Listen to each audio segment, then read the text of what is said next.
everyone, and welcome to Equals. Yes, welcome everybody. And what a big day today. Elizabeth's first time hosting the podcast. Yes, I've decided to claim a little stardom. The behind the scenes is too boring.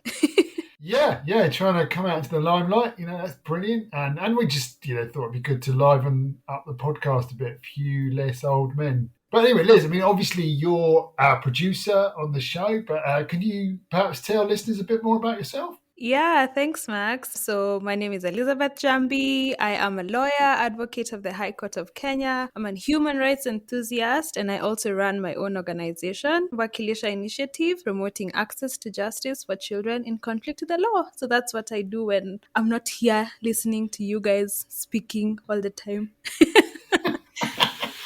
And talking of that, what are we talking about today? So, we're talking public transport and specifically buses. Yeah, buses and inequality. Yeah, well, it's going to start out firstly with an interview that Nabil and I did a couple of weeks ago with Bassam Khawaja. He's a human rights lawyer, just like you, and he has authored a report on the privatization of buses in the UK and the human cost of that. So that's what we're going to start with. Yeah, then right after that, we're going to go into an interview with Matteo Rizzo. He's a senior lecturer in development studies at SOAS, University of London. You and I do that interview. Obviously, you know that.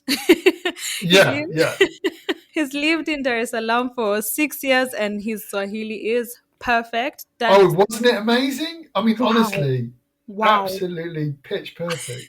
Down to the accent. He actually sounds Tanzanian and he's Italian. He said he was organising interviews when he was in Tanzania on the phone, and when the people turned up for the interview and realised he was Italian, they all thought he was Tanzanian, which is quite an achievement, isn't it? Just amazing. Yeah, so we'll have that, and he'll be talking about public transport in developing countries and the role of the World Bank. Yeah, it's going to be a great episode. Let's get started.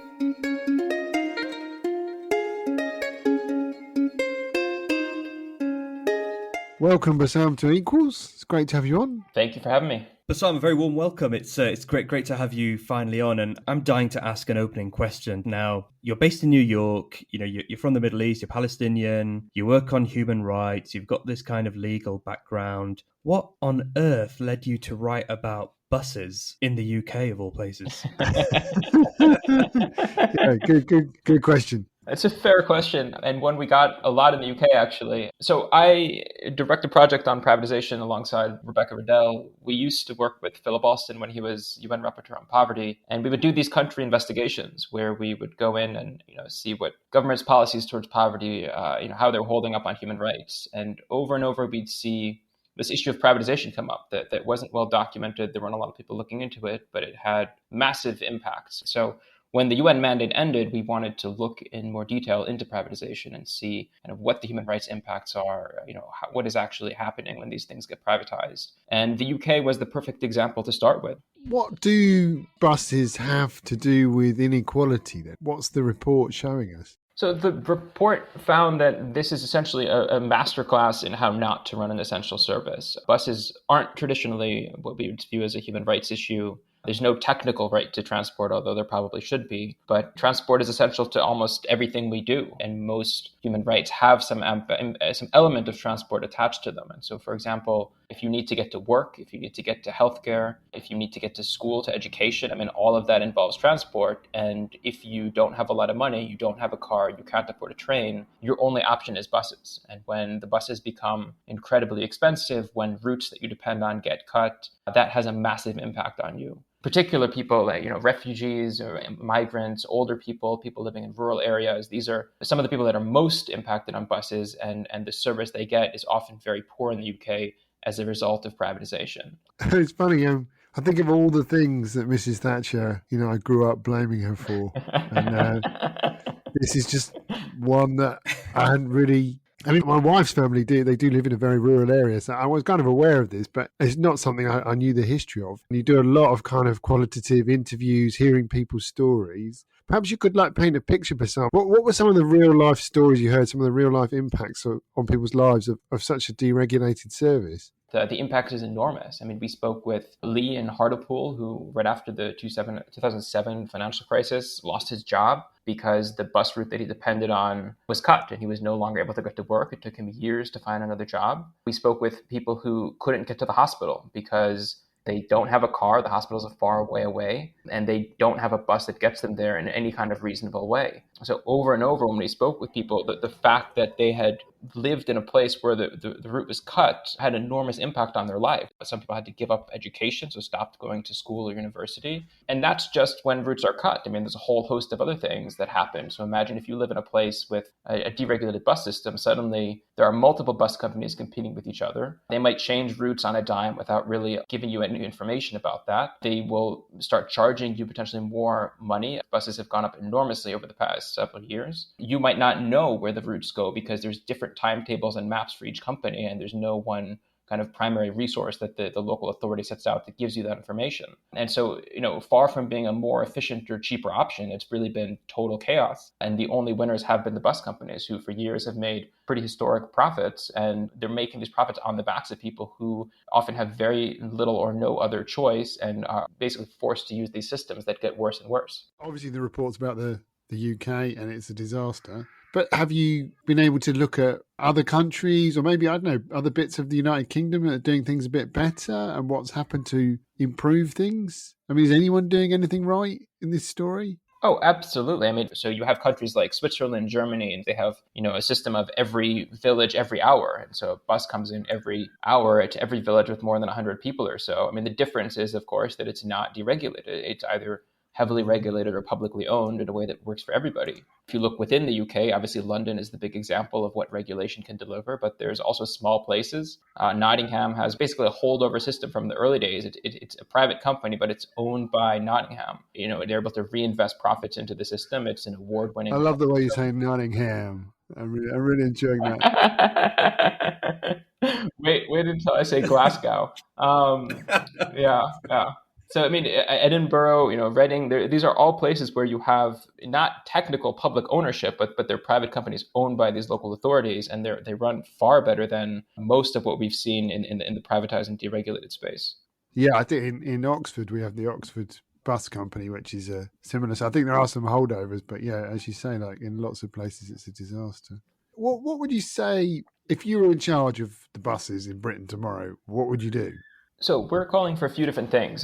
First is public control as the default. And so instead of the current system where the default is that everything is deregulated and bus companies do whatever they want, we want a London-style system. That means that you have an authority that, even if it's private companies who operate the buses, you have an authority that sets out, what are the prices, what are the routes, make sure that it runs for everybody. Greater Manchester has just taken the first step in that process. It looks like they are going to move in that direction, but it's an incredibly difficult system. I mean, it's very clear that the UK is not trying to incentivize this. And so there really needs to be a much easier process to go down that route. And then ultimately public ownership would deliver a much more efficient system at a cheaper price with all kinds of other things that are built into it. So you would have actual accountability, in the current system. If something doesn't work for you, you're dealing with a private company. You can't go to local authorities because they don't run the buses. In fact, when we raised questions of transportation during our UN visit with Philip Alston a few years ago, they just said, well, that's privatized. It's not our problem. Bassam, you've given us some solutions there. I wanted to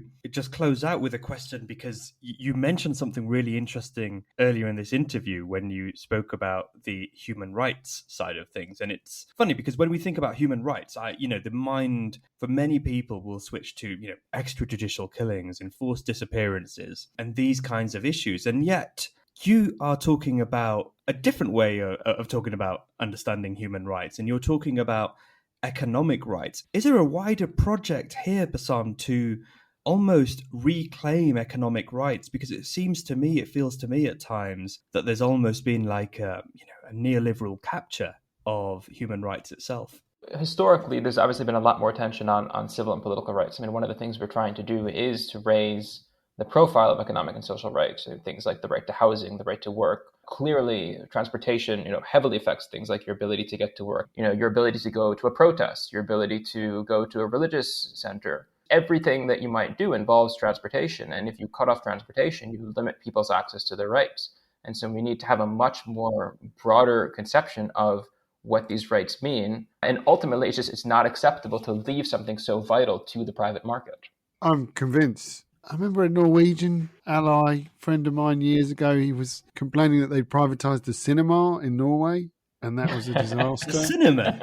Yeah, and I was thinking, like, just how far do I go with this public first? And then he made a really convincing case. He said basically, films that are made in Norwegian, they have to be subsidised. Otherwise we just get American imports. So I just think there is a sense in which so much it's important to be public, and it should be there for everyone. But this issue of transport, you've inspired us to look at it in terms of developing countries too, and understand the role of the World Bank and others. So this was a really helpful interview. Thanks, Bassam. And here we are. I'm sitting in the UK now, and I had no idea this was going on. So it's been an eye-opener for me. And I've really enjoyed the interview. Thank you very much. Clearly, we need more human rights, advocates in New York who are originally from the Middle East to be taking on UK privatization. Thank you, Bassam. Thank you both for having me. Great interview with Bassam, and now we speak with Matteo. Matteo, welcome to Equals. Hello. It's going to be fun. We're going to be talking a lot about buses. So let's get started. Paint us a picture of the crisis in public transport in most cities in the global south. What does it actually mean for ordinary people? Yeah, it's a picture of huge traffic congestions, limited or no provision altogether of public transport by the public sector. And you find that the vast majority of public transport is provided today by private and informal minibuses. They are quite cheap, relatively speaking, although we should notice that the poor spends a high percentage of their budget on public transport, as high as 25-30% in some cities. And these are quite old vehicles, which means they are highly polluting, and they tend to speed, to be overloaded, and quite unsafe as a result. And what you find if you research these sectors is that these buses are operated by informal workers, by which I mean workers operating these buses without employment contracts. And they're often behaving in this way, speeding, overloading the vehicles, in order to make ends meet once the bus owners are asking them for significant sums of money at the end of each day. So because the public transport is so bad, you have also a race to own your private vehicle. So you have two forces leading to this congestion. On the one hand, the crisis of public transport. On the other hand, the proliferation of ownership of cars. And this leads to the congestion I was referring to. Thank you, Matteo, for painting such a clear picture. I'd like to say I'm quite young, but I've had stories from my mom about a time when Kenya had a public transport system operated by the Kenya Bus Service, and it sounds really great. Myself, I didn't get to experience this kind of situation, and I really wonder, how did we get from there to what you just explained? What created such a mess? And if any, what has been the role of the World Bank and the IMF? Yeah, that's a very important question. And it's true that given how young the population in Africa and Asia tends to be, many people don't have a memory of what it looked like. And this has become the only way people can relate to when it comes to public transport. This mess, the crisis of public transport, becomes obvious in the early 80s. But its roots are a bit earlier, in the mid-70s to late 70s. And what was happening is that because cities were growing very rapidly across Africa, Asia, and Latin America throughout the 60s and the 70s, demand for transport, for public transport, was of course going up quite rapidly. At the same time, the supply of public transport, which at that time, as Elizabeth pointed out, was provided by the public sector, public transport companies, was either constant or decreasing. The oil crisis hit the public purse of developing countries' government very hard. And what you find is that the capacity to subsidize and fund the public transport companies disappears from the mid-70s onwards. Now, what's the role of the World Bank and the IMF? When this crisis is manifesting itself in the early 80s, this is also the time where structural adjustment programs sponsored by the World Bank and IMF have been very aggressively promoted, rolled out in developing countries. And the fiscal austerities, and therefore putting constraints on public spending, was one of the main policy asks of structural adjustment policies. So we can say that the public sector in public transport was a casualty of structural adjustment policies. And as economic liberalization intensified over the late 80s and then 90s, you find that there is always also an increasing deregulation of the activities of the private sector, so the fare levels, for instance, are now left to supply and demand in the market rather than regulated by a public sector authority. So World Bank and IMF did not start this crisis, did not cause this crisis in first place, but when the early 80s comes, they have a big role in forcing the private sector to being the main provider of public transport in cities of the global south. We're seeing that the World Bank is pushing for a kind of solution with this new BRT systems, that is the bus rapid transit. What really is this, and on what scale is it happening, especially in developing countries? So let's start with the scale. And the first thing to say is that it is the mode of public transport growing most rapidly in the world. As to what is a BRT system, the slogan of a BRT is Think Rail, See Bus. Advocates of BRT claim that this is about combining the flexibility of bus transit with the speed, reliability, and capacity of underground systems. And the great appeal is that they claim that this happens at a fraction of the cost. So, how do they work in practice? You have a BRT system operating on dedicated bus lanes, so exclusive bus lanes for these buses, while passengers pay their fares before boarding. The promise is that fares on BRT systems are comparable to the minibuses that BRT tend to replace, although this is often not the case. And the other thing important to say here is that BRT systems are funded through World Bank and other development banks loans, and they are operated as public-private partnerships that is dictated as one of the conditionalities of the lending. So in sum, BRT systems are sold as a, quote, win-win solution to public transport problems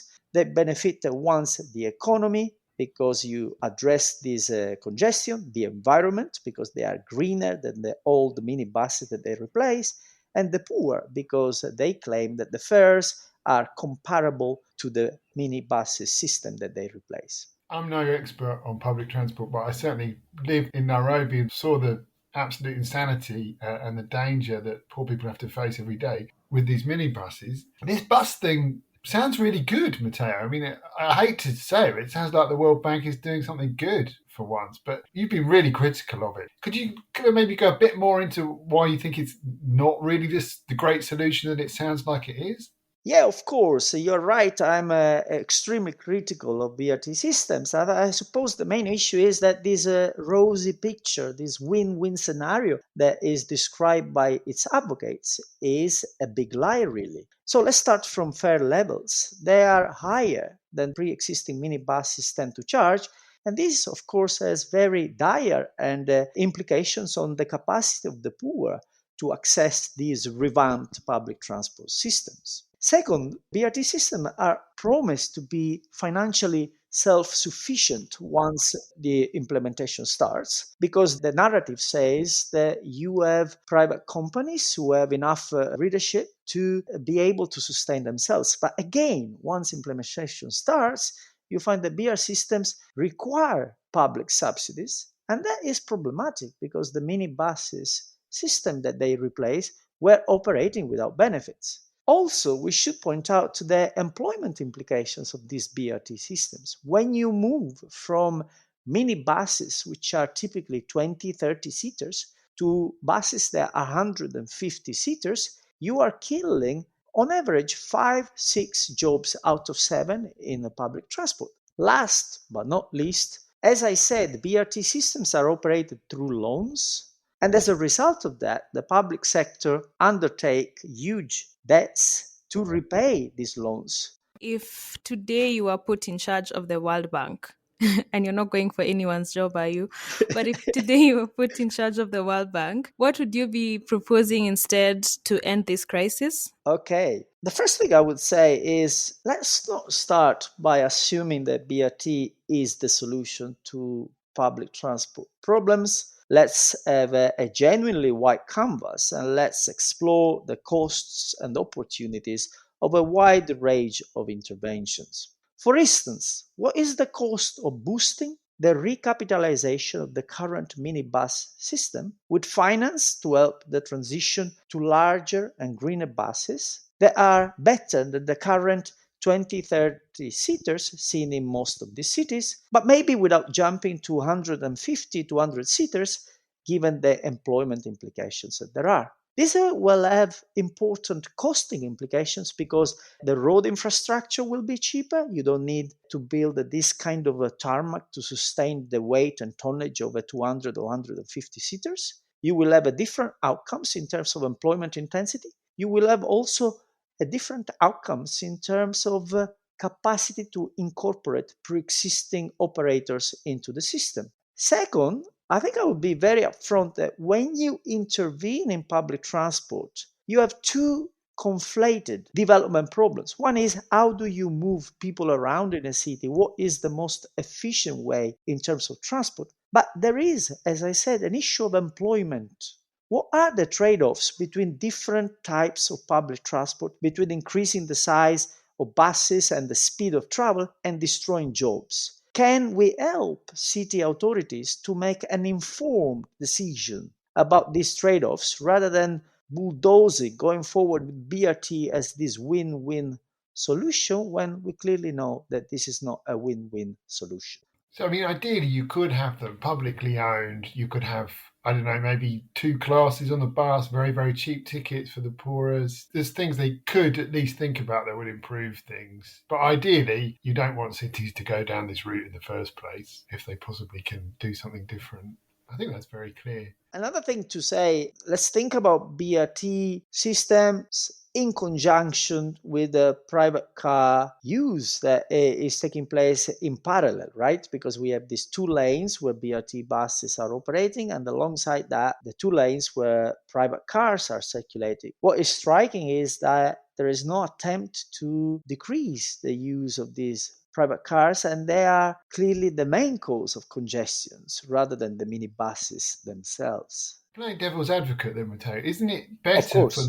for the BRT system to be reassuringly expensive and amenable to the middle classes then, if your objective is to get rid of the 4x4s? Because, as you say, the minibuses are not the main cause of congestion. So it has to be a public transport system like we have here in London where, well, the super rich will still drive everywhere because they don't want to be seen with the poor. But the vast majority of people see public transport as something they would use and not something that's just for poor people.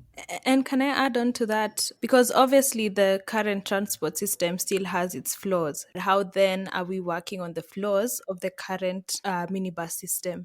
Well, the emphasis on balancing that you were making is really the key issue here. And I can tell you the experience I had when I first saw BRT operating in Dar es Salaam and how undesirable was the balance that was reached after the rolling out of BRT. Because the fare levels were too high, the government had no courage to phase out the minibuses from the routes operating in parallel to BRT systems, right? And this goes against the planning and the plan of BRT, and it means that a scarce resource, taxpayer money, has been used to revamp public transport in a way that excludes the poor. That is the very undesirable balance. While what you're describing as solutions are much more desirable. You could try to subsidize fare levels to make it inclusive to the poor. You could try to curb down the use of inefficient use of 4x4. You could try to hit all these things, but they require strong political will and they might be met with very strong resistance. It's very messy politics we are talking about, and it requires some very courageous, brave choices on behalf of the government. We've discussed a lot of things. We've seen positive stories. We've talked about the crisis. But I wonder, Matteo, when you look at your research, what can you point to as something that gives you hope? So, first of all, I strongly believe in the role of research in exploding these tensions. And that's what motivates me personally to try to contribute in the small way I can to emphasizing the problems associated with BRT. And I think what gives me hope is that, in a sense, the very aggressive promotion of BRT is bringing to the fore some very significant contradictions that are associated with the implementation of BRT, and this might trigger a debate that you can see sometimes emerging in Tanzania, which is the context I know better. These are the kind of debates that are becoming more dynamic, more vibrant. This gives me some hope, but in the context that is, let's face it, pretty grim. I think that's a great point. I think it captures in all of this my sense as well, which is yes, what's being promoted is very bad, but at least there is a debate now about what government needs to do to intervene in public transport in these countries, rather than the kind of accepting the insane deregulated anarchy as just the only way forward. So I think, yeah, hopefully with this podcast we can keep pushing that debate, and it's been amazing to talk to you. So thank you very much. And thank you for having me. It's been a pleasure. Thank you for joining us.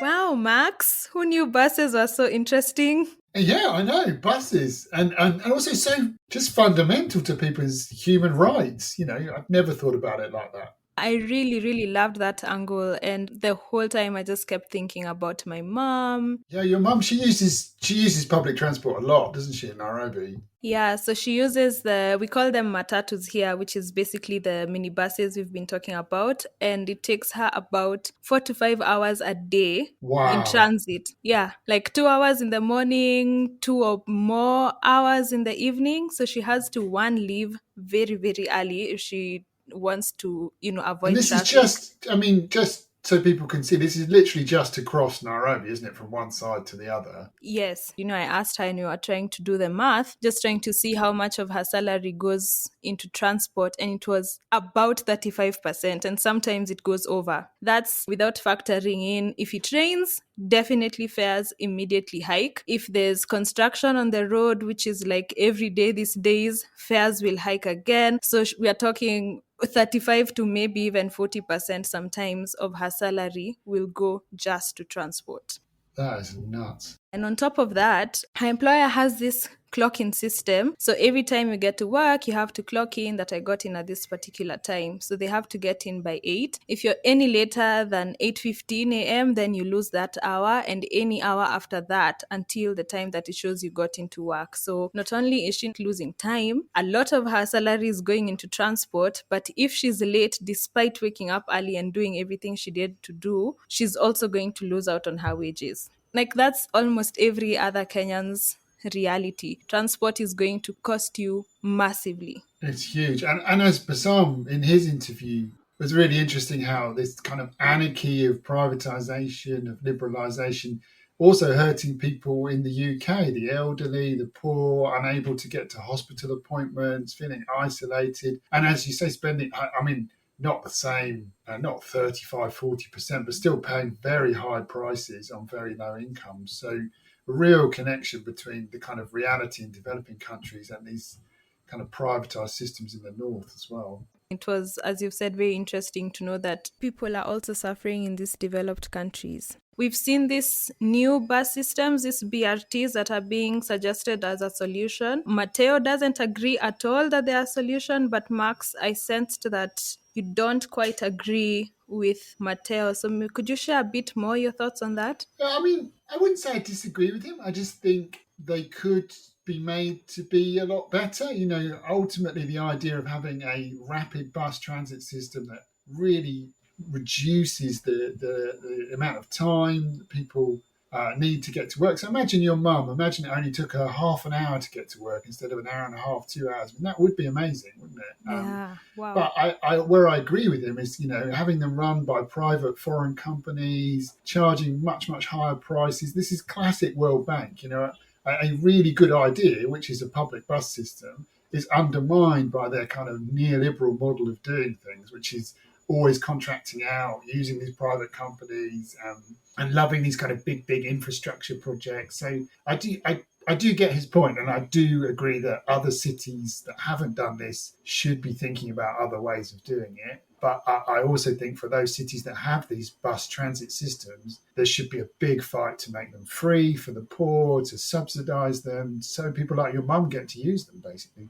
And he mentioned something about jobs as well, the fact that there's tens of thousands of jobs being lost. Seeing what that would mean in Kenya if we had that whole system, it would mean loss of jobs for mostly young men, because that's what we have in this industry. So how do we combine this system, which sounds really great, but also finding alternative ways to ensure that people still find employment? It's like, what are the objectives of public policy? And one of them is to reduce the inequalities in terms of access to transport. But if you do that in a way that destroys tens of thousands of jobs for unskilled young men, so to think of ways of providing public transport in ways that also don't massively reduce the numbers of jobs, particularly overnight, yeah, certainly a lot to think about. Yeah, Max. I mean, I'm really glad we did this episode. I definitely will be reading a lot more about it after this. And I hope you guys have enjoyed it as much as we have. As usual, please remember to share the podcast with your friends and family and give us a rating on Apple Podcasts. Yes, and particularly this episode, give it a really high rating, because obviously it's Elizabeth's first episode, and I think we can all agree she was brilliant and put me to shame. So looking forward to many more in the future. So thanks, everyone. Thanks, Max. Thanks, everyone. Talk to you all next time. Bye.